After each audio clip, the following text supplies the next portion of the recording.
Hello everyone, welcome back to let's learn channel. जैसे कि आप सभी को पता है कि हम लोगों ने बीटीसी फोर्थ सेमेस्टर की क्लासेस जो है स्टार्ट कर दी है। उसका हमने उसमें कौन कौन से सब्जेक्ट्स होते हैं वो सारे हम लोग आपको पिछली वाली क्लासेस में बता चुके हैं। आज हम लोग जो डिस्कस करने वाले हैं वो है हमारा पेपर 5 जो होता है सोशल साइंस यानी सामाजिक अध्ययन का। आज हम लोग सामाजिक अध्ययन यानी सोशल साइंस के सिलेबस के बारे में डिस्कशन करने वाले हैं जो हमारा 50 मार्क्स का होता है। जो कितने मार्क्स का होता है? जो हमारा 50 मार्क्स का होता है उसके बारे में आज हम डिस्कस करने वाले हैं। उससे पहले अगर आप लोग मेरे टेलीग्राम ग्रुप हैंडल पे ज्वाइन नहीं हुए हैं तो आप लोग टेलीग्राम ग्रुप पे ज्वाइन हो जाइएगा। उसकी लिंक आपको डिस्क्रिप्शन बॉक्स में मिल जाएगी। आप लोग वहाँ से उसको ज़रूर ज्वाइन कर लीजिएगा।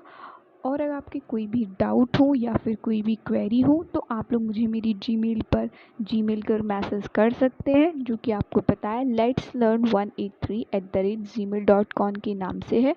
अगर आपको कोई भी क्वेरी है या फिर कुछ भी पूछना है तो आप मुझे वहाँ पर पूछ सकते हैं। चलिए अब सिलेबस के बारे में डिस्कशन करते हैं।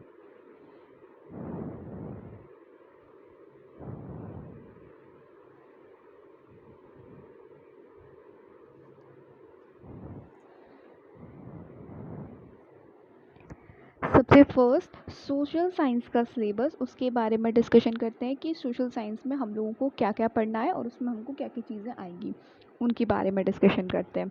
सबसे फर्स्ट चैप्टर है जिसमें हम पढ़ेंगे 1857 का प्रथम स्वाधीनता संग्राम तथा स्वतंत्रता प्राप्ति हेतु प्रयास।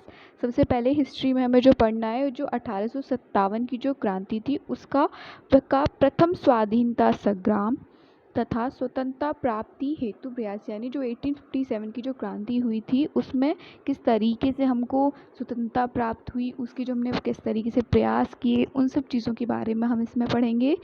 सेकेंड चैप्टर में जो हम पढ़ेंगे धार्मिक तथा सामाजिक सुधार आंदोलन, जैसे ब्रह्म समाज, प्रार्थना समाज, Arya Samaj, Ramakrishna mission, theosophical society, मुस्लिम धार्मिक आंदोलन, सर सैयद अहमद खान ने जो चलाया था मुस्लिम धार्मिक आंदोलन, उसके बारे में हम लोग जो उस वक्त धार्मिक और जो सामाजिक सुधार के जो आंदोलन हुए थे, जो नए नए आंदोलन, जो जैसे ब्रह्म समाज ने जो आंदोलन किया था, प्रार्थना समाज, Arya Samaj, Ramakrishna mission, theosophical society, मुस्लिम धार्मिक आंदोलन, इन सब के बारे में जानेंगे। थर्ड चैप्टर में हम पढ़ेंगे भारत का राष्ट्रीय आंदोलन, इंडियन नेशनल कांग्रेस का जन्म, यानी भारतीय का जो राष्ट्रीय आंदोलन था उसके बारे में, जिसमें इंडियन नेशनल कांग्रेस का जन्म कैसे हुआ, बगभंग रॉलेट एक्ट वो क्या था, जलियांवाला बाग का हत्याकांड, खिलाफत आंदोलन, असहयोग आंदोलन, चोरा चोरी कांड, काकोरी कांड, स्वराज दल, खिलाफत आंदोलन, बारदोली सत्याग्रह, नेहरू रिपोर्ट। हम ये सारी चीज़ों के बारे में पढ़ेंगे, यानी जो हमारा नेशनल कांग्रेस है, इंडियन नेशनल का जन्म कैसे हुआ, बगभंग क्या था, रॉलेट एक्ट जो था वो क्या था, जलियांवाला बाग हत्याकांड, खिलाफत आंदोलन, असहयोग आंदोलन, चोरा चोरी कांड, काकोरी कांड, स्वराज दल, खिलाफत आंदोलन, बारदोली सत्याग्रह, नेहरू रिपोर्ट इत्यादि, इन सब चीज़ों के बारे में हम पढ़ेंगे।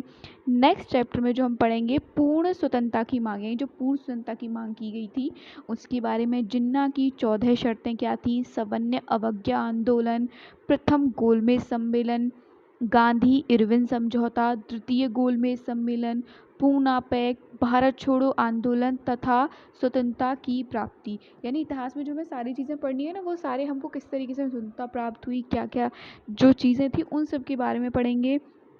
नेक्स्ट चैप्टर जिसमें हम पढ़ेंगे भारतीय राष्ट्रीय आंदोलन के प्रमुख उदार एवं उग्र राष्ट्रवादी नेताओं का योगदान, जैसे महात्मा गांधी, जवाहरलाल नेहरू, गोपाल कृष्ण गोखले, दादा भाई नौरोजी, सुभाष चंद्र बोस, लोकमान्य बाल गंगाधर तिलक, लाला लाजपत राय, इन सब के बारे में, जो इनको उस समय का ना उग्रवादी कहते थे, क्योंकि ये मतलब अहिंसा, गांधी जी तो हमारे अहिंसावादी थे, इनको उस वक्त पे उग्र राष्ट्रवादी नेताओं का जो योगदान रहा है उनके बारे में हम जानेंगे, उन्होंने किस प्रकार से अपना देश को स्वतंत्र कराने में जो योगदान दिया है उसके बारे में जानेंगे।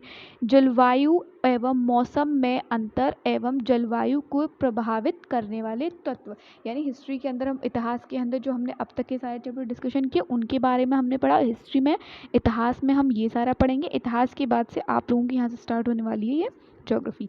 भारत के प्राकृतिक प्रदेश, उनकी बनावट, जनजीवन कैसा है, कृषि, उद्योग धंधे, प्रमुख राज्य व नगर। यानी भारत के जो प्राकृतिक प्रदेश हैं उनके बारे में, उनकी बनावट, वहाँ का जनजीवन, कृषि, उद्योग धंधे, प्रमुख राज्य व नगर, उनके बारे में सब कुछ पढ़ेंगे। नेक्स्ट चैप्टर जिसमें हम पढ़ेंगे उत्तर प्रदेश के प्राकृतिक प्रदेश, यानी उत्तर प्रदेश के अंदर जो प्राकृतिक प्रदेश हैं उनके बारे में विस्तार, प्रमुख नगर उनके कौन कौन से, वहाँ का जनजीवन कैसा है, उत्तर प्रदेश की अनुसूचित जातियाँ एवं जनजातियाँ। यानी उत्तर प्रदेश के बारे में हम सारी चीज़ों को पढ़ेंगे। उत्तर प्रदेश के खनिज संपदा, शक्ति के साधन, कृषि और सिंचाई। यानी उत्तर प्रदेश के जो खनिज हमारी संपदा है, जैसे यहाँ पे लोहा, ये सारी चीज़ें जो मिलती हैं उन वो हमारी पूरी खनिज संपदा, उनके बारे में, शक्ति के साधन क्या क्या हैं, कृषि और सिंचाई, इनसे रिलेटेड जो इन्फॉर्मेशन होगी वो सारी चीज़ें पढ़ेंगे।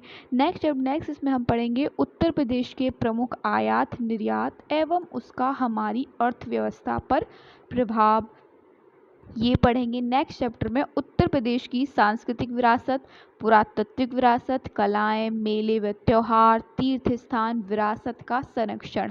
नेक्स्ट हम इसे पढ़ेंगे उत्तर प्रदेश की जो सांस्कृतिक विरासत है, पुरातात्विक विरासत हैं जैसे कलाएं, मेले, त्योहार, तीर्थ स्थान, विरासत का संरक्षण, इन सारी चीज़ों के बारे में हम लोग जानेंगे।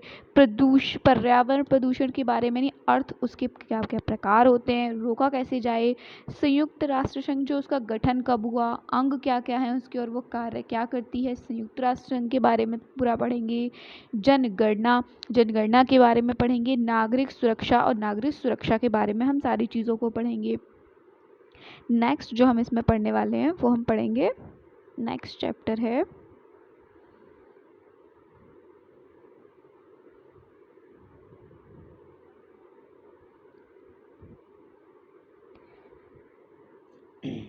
सरकार के विभिन्न जनहित योजनाएं, जैसे भारत एवं उत्तर प्रदेश सरकार द्वारा वर्तमान में चलाई जा रही स्वरोजगार योजनाएं। मतलब जो हमारे उच्च सरकार की विभिन्न जो योजनाएं हैं भारत और उत्तर प्रदेश सरकार की, जो वर्तमान में चलाई जाने वाली स्वरोजगार योजनाएं उनके बारे में पढ़ेंगे। गैर सरकारी संगठन एनजीओ जो होते हैं उनके बारे में पढ़ना है। विविधता में एकता, राष्ट्रीय एकता के प्रतीक, इसके बारे में पढ़ेंगे। आतंकवाद, सांप्रदायिकता तथा जातिवाद, अनुसूचित जाति एवं जनजातियों के संरक्षण हेतु संवैधानिक प्राविधान, भारत के शांति प्रयास, गुट निरपेक्षता की नीति, पंचशील के सिद्धांत, संयुक्त राष्ट्र संघ के माध्यम से भारत के शांति प्रयास, इन सब चीज़ों के बारे में हम पढ़ेंगे। भारतीय अर्थव्यवस्था के समकक्ष चुनौती, प्रमुख चुनौती, यानी भारतीय हमारी जो अर्थव्यवस्था है उसके समक्ष में कौन कौन सी चुनौतियाँ होती हैं उनके बारे में पढ़ेंगे। नेक्स्ट चैप्टर जो हम पढ़ेंगे, गरीबी जनसंख्या वृद्धि, जनसंख्या का घनत्व, मालस्थ का जनसंख्या सिद्धांत, जनसंख्या वृद्धि आर्थिक विकास में बाधक, भारत में जनकांकीय प्रवृत्तियों, जन्म एवं मृत्यु दर, लिंग अनुपात, भारत की राष्ट्रीय जनसंख्या नीति, इन सब के बारे में पढ़ेंगे। नेक्स्ट जो हम पढ़ेंगे, भारत में गरीबी के कारण क्या है, भारत में गरीबी रेखा, गरीबी उन्मूलन कार्यक्रम, इन सब के बारे में पढ़ेंगे।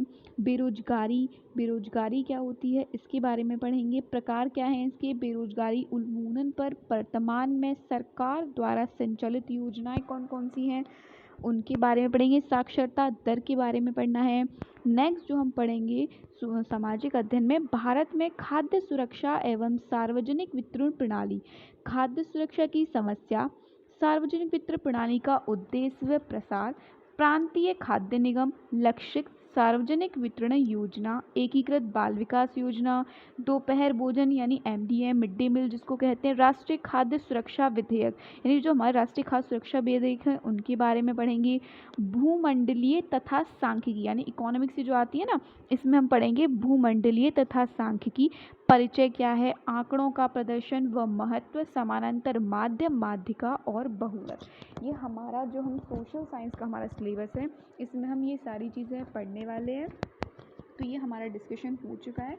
क्लासेस आप लोगों की स्टार्ट हो गई हैं, तो आप लोग जल्द से जल्द चैनल को सब्सक्राइब कर लीजिएगा, और आपको हेल्पफुल लगता है तो आप लोग अपने फ्रेंड्स में शेयर कर सकते हैं, और टेलीग्राम ग्रुप पर आप ज़रूर ज्वाइन कर लीजिएगा। उसकी लिंक आपको डिस्क्रिप्शन बॉक्स में मिल जाएगी, आप लोग वहाँ पर ज़रूर ऐड हो जाइएगा। अगर आपको कोई भी डाउट है तो आप लोग मुझे जीमेल करके पूछ सकते हैं। जीमेल आपको पता ही है आपको कहाँ पर करना है, और आपको जो भी इन क्लासेस की पीडीएफ्स होंगी वो आपको टेलीग्राम पर मिल जाएंगे। आपके जो इनके पीडीएफ्स जो होंगे वो आपको टेलीग्राम पर मिल जाएंगे, इसलिए आपको टेलीग्राम पर ज्वाइन होना बहुत ज़रूरी है। Okay, thank you. मिलते हैं आपसे नेक्स्ट क्लास में।